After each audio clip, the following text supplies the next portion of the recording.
small group of us today. Sometimes I think now that I've gone to once a month, people forget, but Jake's awake, so that's good. Angie and Monica, do you all remember what it was like to sleep till 8:30 or so? I No, miss those glorious days. I really try, like, I mentally, when I go to bed, I'm like, all right, sleep in, sleep in, sleep in. And then that's the morning I wake up like at 5 a.m. or something. I love it. Jake, would you have to set an alarm or would you just keep sleeping? Well, I woke up today without an alarm, so I don't know what's going on, but yeah, That's I would sleep. good. I sleep through my alarms every day, every single day. I have to be like real tired, but typically no. I don't know how I do it, but it's literally every day. Katie, good. What time do you get up? Are you an early riser? On work days, I get up at 6:30. Yeah. Yeah, that's about, yeah, I'm like 6:30. Just depends on the day. I'd like to be when Adam gets up at 4:45 every day without fail. He'll sleep in on the weekends, but by sleep in, I mean like 6:30, 7. But yeah, but he gets up early. Okay, guys, I am going to share. We got a couple people watching on Facebook. Hold on one second. And today I'm going to do 2 quick things. I wanted to, well, hold on one second. Let's see here. Okay. We will start with something that you're grateful for today. I'm grateful that Heather's background matches mine and she is in Charleston this week for a couple days, which is super fun. And we get to knock some stuff out, which is good. So I cannot believe it's March. Can you guys believe that? Golly, I cannot believe it is March. I'm like, you have got to be kidding me. So, yes. So, oh, right. Yes. I forgot you got to see your brother. That is so fun. Yes. Monica said she got to spend time with family in California and attend family reunion. Oh, Amy, good one. Grateful for abundant business coming your way. Love that. That's so good. Oh, Katie, grateful she's going to Florida tomorrow. Sunshine and family. What part of Florida? Naples. Oh, yeah, that's right. I forgot you go there. Yeah. Yeah, That'll my be parents live there. Oh, that's right. I forgot about that. Okay, yes. The weather's supposed to be beautiful down there. Adam actually bought a new truck and it's in Tampa. And so we're flying down to Tampa on Friday to drive it back on Saturday.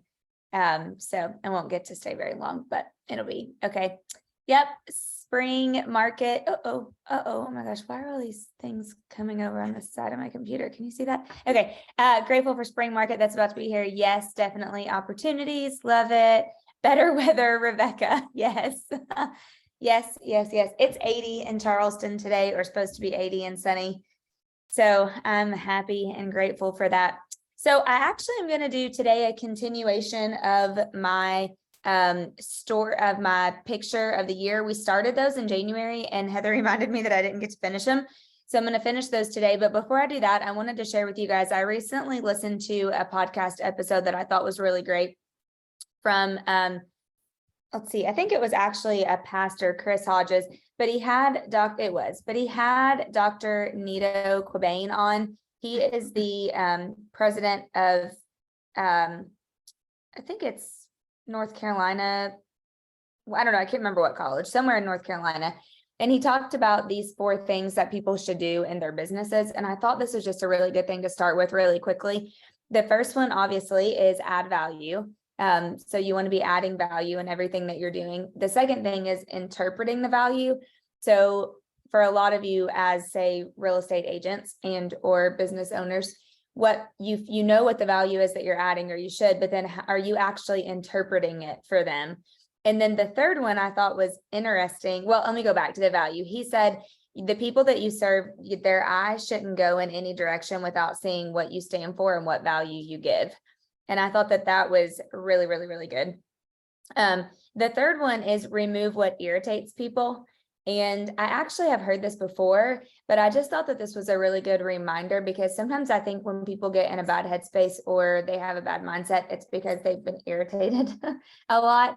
And so if you can think about removing what irritates people, like just the little things that could irritate people during a transaction or, as they're having experiences with you, and then remove those things.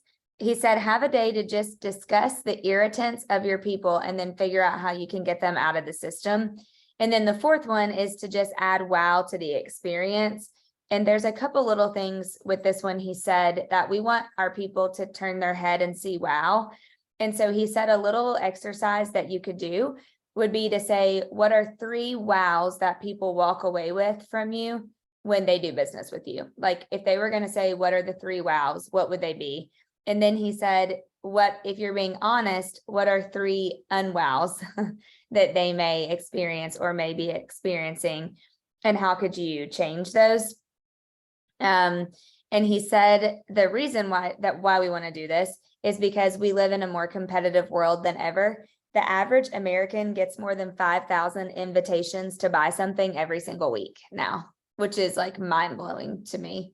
And so he said, there's so much else that is competing, especially in our business too. So he said, we believe that they should know our value, but the reality is that that's just not the case. We have to tell them over and over and over. So I thought that those were just a quick little good thing to start with. And then some of you, if you were on in January, you will remember I shared a few of my images and lessons for the year.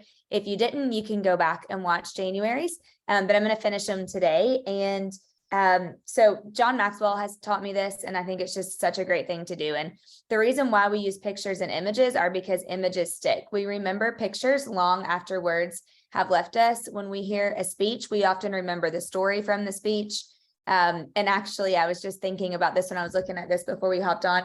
It's so true. Like for those of you that were at Family Reunion or you watched some of the speeches from Molly Fletcher, Ed Milet, and if you weren't, we are going to replay those inside of our offices in the next month. But I remember their stories the most. I mean, I remember Molly talking about, when she found out she was pregnant and there was no way because she just had a kid and it was triplets, the whole story. And so, or was it twins or triplets? Twins. Yeah, twins. And so I was just thinking, but the reason is because we remember the stories more than the phrases that are used because they painted a picture inside of us. Pictures are what we file away in our minds. They enable us to store a huge volume of information. And so I shared this last time and I wanted to share it again, but some sociologists actually describe this generation as EPIC, which stands for experiential, participatory, image rich, and connected.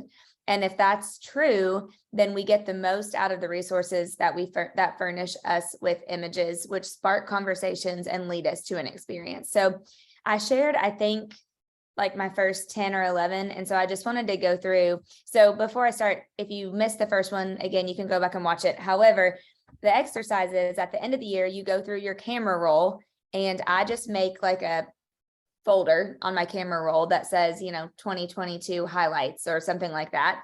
And you go through your pictures, and I have like thousands, so it takes me forever. I typically have to do this on a plane or something when I can focus. But you go through and you pick the ones that were meaningful to you and or like taught you a lesson. So lesson number 12 to kick us off is you can accomplish anything you want in 5 years. There's a book that I love. Many of you have this book. I know, Stephanie, you've seen it. Sarah, you've seen it. But it's Where Will You Be in 5 Years? You can get it on Amazon. It's a red book, and it has a big number 5 on it. And it walks you through so many great exercises about where you'll be in 5 years. And he talks about, I actually have this on here. It talks about people who accomplish such greatness in 5 years. Michelangelo actually painted the entire Sistine Chapel in less than 5 years. Jeff Bezos went from selling books out of his garage to $1 billion online store in less than 5 years. There's so many examples. And last year, we actually celebrated the 5-year anniversary of our Richmond, Kentucky office. Well, now it's not Richmond, it's more than Richmond, but Keller Williams Legacy Group. And for me, that was just so huge because everyone told us that we couldn't do it. We started with like 20 something agents, and now we're number 1 in our entire MLS, which is so cool. And we've made such an impact with so many great agents. Yeah, which has been awesome. So my lesson number 12 was you can accomplish anything you want in 5 years. You really just have to set your mind to it and do it. Lesson number 13, be intentional with the people that you want to be around. And sometimes I think you have to really think about this. And this is gonna sound, kind of bad, but like I've paid thousands of dollars because I wanted to be in a room with somebody because I knew I would learn value from being with them. Like you have to be intentional, even if it's once a year, but being intentional and planning it on your calendar and making a list of who gives you energy. There are so many people like in the top left picture, that's Adam and I with Pastor Daniel Floyd and his wife, Tammy. He runs a church right outside of Washington, DC in Virginia. He spoke at the summit this year for those of you that were at the summit, but I met him at a John Maxwell event, and it turns out that we were born at the same hospital in like this little podunk town right outside in Virginia. And it was just so crazy. But he said when he was speaking at the summit, he gave the best piece of advice. He said, I get asked to speak a lot. Then he said, and at the end of every year, I go back and I audit who gave me energy that year. And like at the places that I went to, like where did I learn something from? Yes, Josh, his podcast is so good. Yes, totally. Thank you for sharing that. Actually, I just saw he dropped a new one with Brandon Lake yesterday, and I'm obsessed with Brandon Lake, so I can't wait to go listen to that one. But he said, I really go back and do an audit of who gave me energy and who didn't. And then I make a plan to be around those people more. And sometimes it's just, seeing them once a year. Other times it's being more intentional to be around them a lot more, but truly being intentional with the people that you actually want to be around. Great question. The name of the podcast, I think it's just the Daniel Floyd. Yep. It's the Daniel Floyd Leadership Podcast. It looks like this. It has a little black square with his picture on it. And some of them are like geared towards pastors. But most of them are not, honestly. I gotta plug up my computer. So just being intentional with the people that you want to be around. Diana Kokoska messaged me the beginning of last year and said, I'm going to be in Charleston for a day. Where should I eat? And she gives me a lot of energy. So I was like, perfect. I'm picking you up from the airport. I'll just drive you wherever you need to go so that we can have time together in the car. And then I'll pick you back up from when you get done, and I'll take you back to the airport whenever you get finished, just so that I could actually be able to spend a little bit of time with her, because she gives me a lot of energy. And also, thank you. Yay. Thank you. And also, it ended up that she had one of her meetings got canceled or got pushed back. So she actually came over to our house and hung out for a little bit. Thanks, Josh. Josh posted that in the chat for you guys. And for those of you watching on Facebook, we'll post it in the group for you too. So be intentional. The lesson I want you to think about this one is, if you were going to take away an action item, make a list of the people that either you haven't got to be around, that you want to be around, that give you energy, or somebody that you would like to meet that you haven't met. I still have Dolly on my list. So if any of you have a Dolly connection, please reach out. I'm like bound and determined to make it happen before she dies or I die. One of us dies, but Put me on that list too, Dana. I will, Angie. Market Center, would you?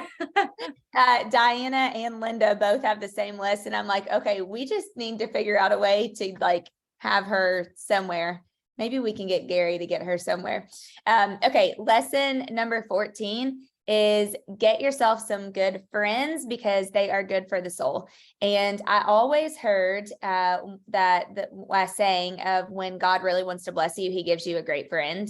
And I just think that is so true. I just had so many great friend moments last year. And I remember saying this to my mom. She was just down here, so I'm glad she's not, because she would be mad at me. But I remember one time when I was like probably being a mean high school kid, saying to her, I just don't feel like you have very many friends. Like, why don't you have very many friends? What's wrong with you? Because she just had like, one or two ladies that she would like hang out with. And she said to me, well, when you get older, you're much more choosy of your friends and who you're around. And not everybody, wants to have 30 friends that they hang out with and all that stuff. And I remember thinking like, oh, well, that's weird. And now I'm like, well, first of all, I was a brat for saying that. So sorry, Mom. And second of all, it's so true. But when you have really good friends, like I just even think of my friend Whitney, who's in one of these pictures with the sunglasses. And now she has like 100 kids. And we live two totally separate lives, hundreds of miles away from each other. But even if I just get to see her one time a year, it's like we pick right back up. And I know that she's like such a, fan, and she always is so supportive in anything that I do. She's like my mom. She thinks I work for Gary Keller. Like she has no clue what I do. But every time she sees something that I post, she really does. She'll be like, I'm so proud of you. Great job. Like, that's so amazing. I'm sure Gary's proud. I'm like, yeah, Gary doesn't care. He doesn't know. But she just is like supportive. So maybe make a list of who those people are in your life and how you can spend more time with them. Lesson number 15 is you need great mentors in your life. And all successful people have had great mentors. And whether it's somebody that's a family member, and actually this is very timely because yesterday was Linda's birthday. And I think she was 63 yesterday. And Linda has been such a great mentor. I've had so many really, really great ones, but especially in the last couple of years, Linda has just been, there, and she just is so challenging. And actually they do this thing in their family, the McKissicks do, and I've got to kind of be a part of it a few times. But when it's somebody's birthday, they all go to dinner, and everybody goes around and says what they appreciate the most about the person that it's their birthday. And you like come up with something that you appreciate the most about them, which I think is like the coolest thing too. I've like wanted to start doing this with us now, because it's just sometimes like you think that you tell people those things, even your family, but you really don't, So yesterday I texted her and I'm like, even though I'm not going to the dinner tonight because I'm not in Texas, I just wanted to tell you that I really thought about the 3 things that I'm most appreciative for you as a person. And one of them is just, she's such a great mentor to me. She always is having you think so much bigger.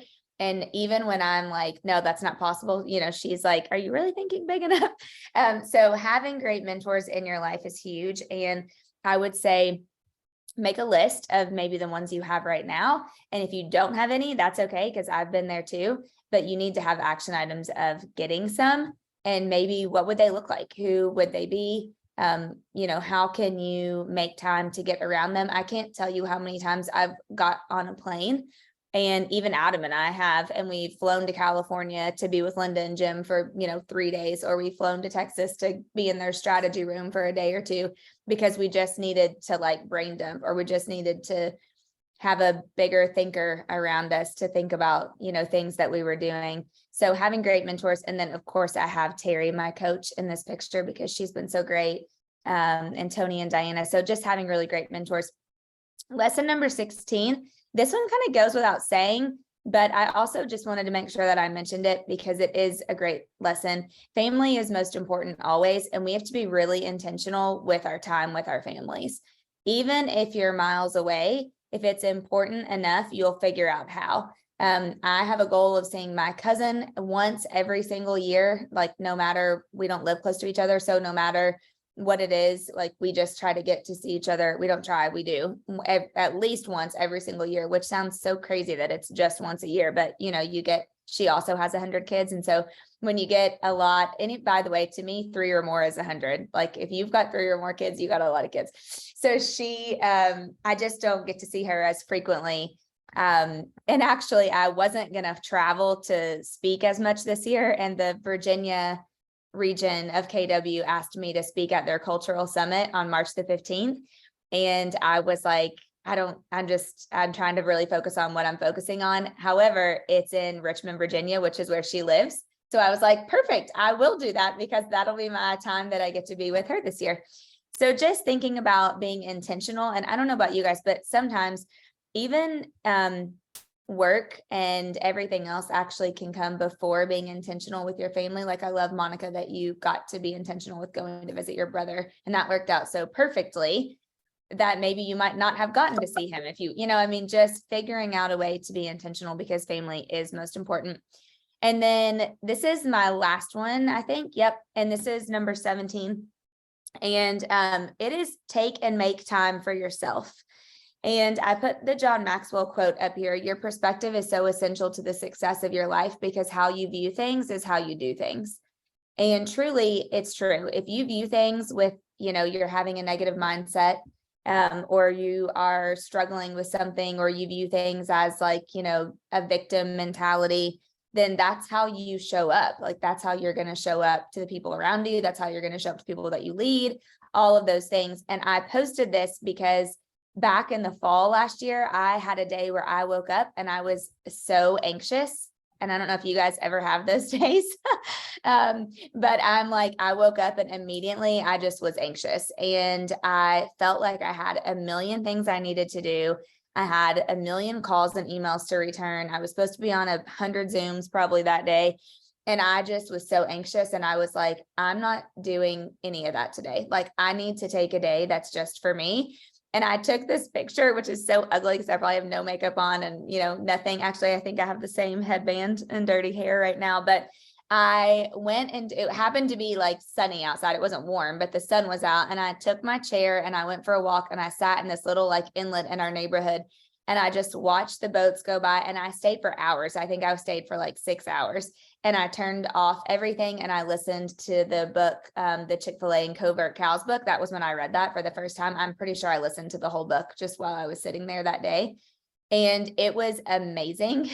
And I was like, okay, this, like, I think it's probably the only day in the entire year that I did that. But the lesson to me around that was like, sometimes you just need to take the time, and it's really hard to do. And I'm sure I made people mad that day because I probably didn't return their phone calls or their text messages, and I canceled my Zoom with them or whatever I was supposed to do. But when you're feeling that way, you just need it typically. And I love this at the bottom, and I used to have it as my screensaver, but just it keeps you in a good mindset, and it just says good things are coming over and over. And actually, I love that several of you put that in the chat that you are grateful for good things coming and opportunities coming. And I believe that if you believe that over and over and over, it happens, but you have to get that in your mindset first. And not every day is going to be a great day where you're going to have a great mindset. I think if you do have those days and you are one of those people, then I would love to learn how, but I don't know very, very many people that don't have a day where they're like, okay, this is not going to be my day today. So if you're feeling like that, my lesson would be just take and make time for yourself. Even if you can't do a whole day, like go for a walk or just go do something where you can get back in a good headspace, because we run very hectic lives. Most of us do, all of us do on here. And so sometimes we need that. So I want to challenge you guys to see if you can commit an hour at some point this week to going back through your camera roll, if you haven't already done this, and favoriting a few pictures that really impacted you or that were special to you from last year. And then just journal or write down a lesson that you learned from each of them. And if you do this and you want to share them with me, I would absolutely love to hear it and love to see them.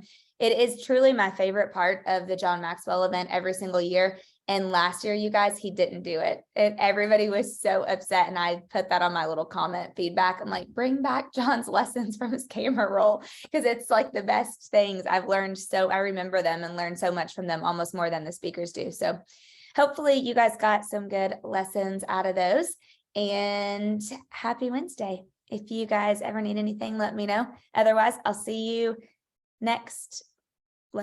April, the first Wednesday in April. I can't get used to the schedule, but thanks for being on. See you guys. Bye.